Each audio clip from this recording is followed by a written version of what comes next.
It is 9:15 in the morning. You are on mute, staring at a Jira board, waiting your turn to say the same 3 sentences you said yesterday. And nobody in this call can actually tell you why it still exists. I have been building software for over a decade. I have run teams, joined teams, and rescued teams that were quietly drowning in process. And in almost every single one of them, there was a set of meetings that everybody hated. Nobody attended willingly, and yet somehow, nobody could kill. Agile was supposed to make us faster, lighter, more responsive to reality. Instead, most teams inherited a calendar full of ceremonies they now perform on autopilot, long after those meetings stopped meaning anything. The stand-up that turned into a status report, the retro that changes nothing, the refinement session that refines nothing. These rituals survive for one reason, and it is not value. It is fear. Fear that canceling them means you are not doing Agile properly.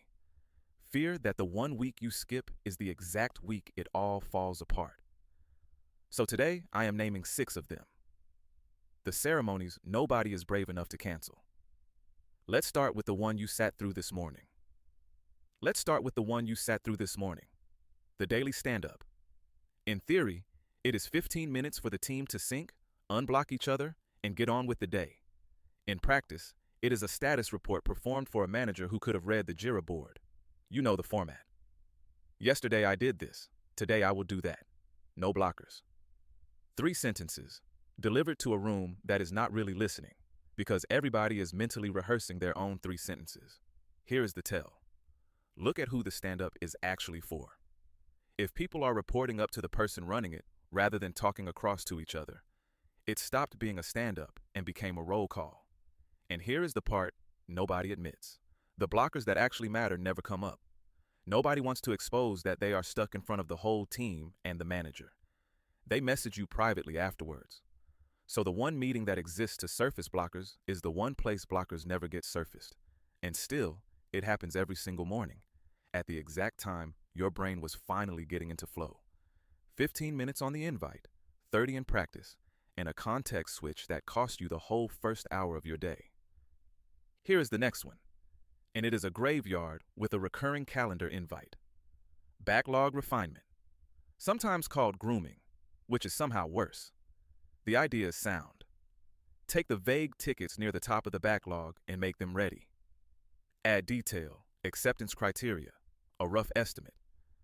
What actually happens is an hour every week where the team stares at tickets nobody will touch for 3 months. You refine a story for a feature that gets deprioritized the following sprint. You estimate something that gets rewritten before anyone picks it up. The backlog grows faster than you can groom it, because product keeps piling onto the top while you polish the middle, and the tickets you actually build. Those get scoped properly in the moment, by the person building them, regardless of what happened in refinement. So you spend an hour a week maintaining a document that reality politely ignores. Nobody cancels it, because a clean backlog feels responsible. It feels like adulthood, but most of that grooming is just rearranging furniture in a house nobody is ever going to live in. Number 3, and this is the one that breaks my heart a little, the retrospective. On paper, it is the most important ceremony in Agile. The team stops, reflects, and improves. Continuous improvement. The whole point of the thing. In reality, it is a session where you write the same 3 sticky notes you wrote last time. Communication could be better.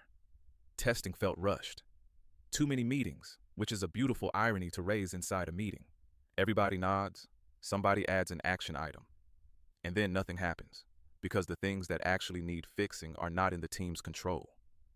You cannot retro your way out of an unrealistic roadmap. You cannot sticky note your way past a leadership decision. So, the retro quietly becomes a pressure valve, a place to vent, feel briefly heard, and change nothing. The tale is simple. Go back and read the action items from 3 retros ago. If they are identical to this week's, your retro is not a feedback loop. It is a support group with a Miro board. And you keep booking it, because canceling it feels like admitting you gave up on getting better. A good retro needs the authority to actually change something, and most teams running one have none. Moving on. This next one is a performance in the theatrical sense. The sprint demo, also politely known as the sprint review. The team gathers, sometimes with stakeholders, to show what got built this sprint. And look, demos can be genuinely good. When someone from outside the team actually shows up and gives real feedback, it is one of the best things you can do. But that is not the demo most teams run. Most demos are the team showing the team what the team already knows it built. The stakeholders who got the invite do not come. The product owner half watches while answering Slack. So an engineer shares their screen and narrates a feature to a room of people who reviewed the pull request last Tuesday. It becomes a ritual of showing work to prove work happened, rather than getting feedback that changes anything. And the cruel part is the prep. People spend real hours making the demo look clean, staging data, rehearsing the happy path for an audience that is evaluating precisely nothing. If the only person who benefits from your demo is the person giving it, that is not a review. It is a recital. This next one is the one nobody wants to say out loud. Sprint planning.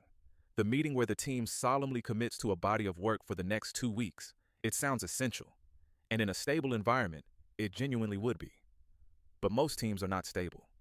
Priorities change mid-sprint. Something breaks in production. A stakeholder escalates over something they promised a customer. So you sit in a 2-hour planning session, carefully negotiating exactly how many story points fit into the sprint, building a plan that everybody in the room quietly knows will be wrong by Wednesday. Planning becomes a negotiation over a fiction. You pull in tickets, you commit, you draw the line at capacity.